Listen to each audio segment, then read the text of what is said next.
Et bienvenue sur Blocky. Aujourd'hui on va parler de la nouvelle iPad Transformer Prime d'Asus. Donc la Prime c'est la seconde version, on l'appelle aussi TF201. A priori la tablette ressemble beaucoup à la précédente, la TF101, donc la Transformer tout court. Même la boîte est vraiment étrangement semblable. Grosse nuance cependant, il n'est plus possible d'acheter la tablette seule. On a donc un pack qui existe avec tablette et dock, et non plus deux packs séparés avec la tablette d'un côté et le dock de l'autre. Je suppose que chez Asus ils se sont rendus compte que les gens achetaient la tablette pour le dock clavier et donc cherchaient à avoir que des bundles et n'ont pas dû vendre beaucoup de tablettes seules, ce qui fait qu'ils ont préféré faire un bundle unique. Nuance également importante évidemment, c'est le design et l'équipement de la tablette qui vont pas mal changer. Donc on va détailler ça tout de suite.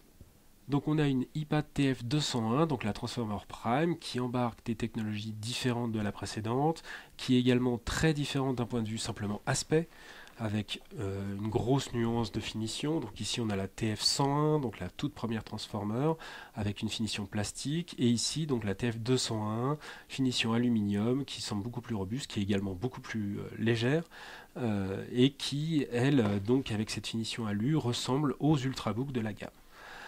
C'est pas la seule nuance, évidemment, l'équipement change beaucoup, mais avant de parler d'équipement, on va parler de quelque chose d'assez important, qui est le chargeur. Donc le chargeur de la TF101 est ici, le chargeur de la TF201 est là, a priori c'est le même.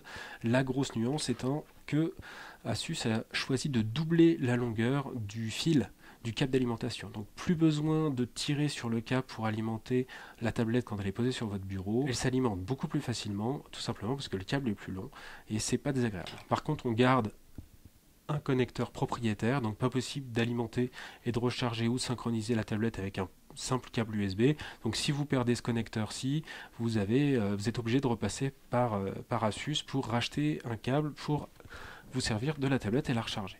D'un point de vue connectique, pas de grosse différence avec la précédente tablette, on va faire le détail. Donc d'abord le port d'alimentation de la machine qui permet donc de recharger et synchroniser l'engin.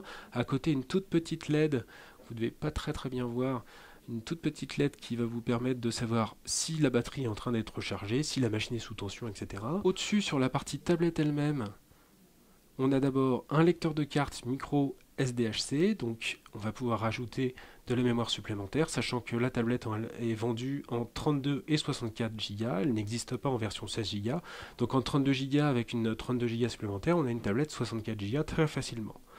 On a un port mini HDMI pour connecter sur un téléviseur externe, et un bouton de volume plus-moins, donc très classique. Sur le dessus, on retrouve le bouton de démarrage de l'engin, un tout petit micro ici, c'est tout, rien sur la partie tablette. Et de l'autre côté, donc le port casque intégré à la machine. Vous voyez, il est vraiment à la limite de la surface. Il prend vraiment le minimum d'espace. Et en dessous, donc, un lecteur de carte SDHC classique, donc sur la partie dock clavier. Donc on va pouvoir étendre encore la mémoire de l'engin. Ici, par exemple, avec une carte 32 Go supplémentaire. Donc ça fait vraiment, même pour une version 32 Go, il est possible d'ajouter 64 Go très facilement. Et pour finir, donc un port USB plein format, donc ça c'est une très bonne chose. Donc sur la partie dock clavier, on va pouvoir brancher très facilement une clé USB classique pour, par exemple, charger des données, décharger des données, etc. Donc vraiment, on a un ensemble à la fois connectique et port lecteur de carte qui est très complet pour cet engin. Au-dessus, on a sur le côté droit de l'engin une toute petite ouverture ici pour l'enceinte de la machine. Et bien évidemment la webcam et la LED flash. Webcam 8 mégapixels et une petite LED flash, donc très classique, avec un usage vraiment assez limité, mais qui peut rendre service. Mais le grand plus donc des versions Transformer, et qui explique le nom Transformer, c'est donc cette ouverture possible et de retrouver un format qui est vraiment propre quasiment au netbook. On retrouve vraiment le format du netbook classique avec en plus la réactivité de la tablette.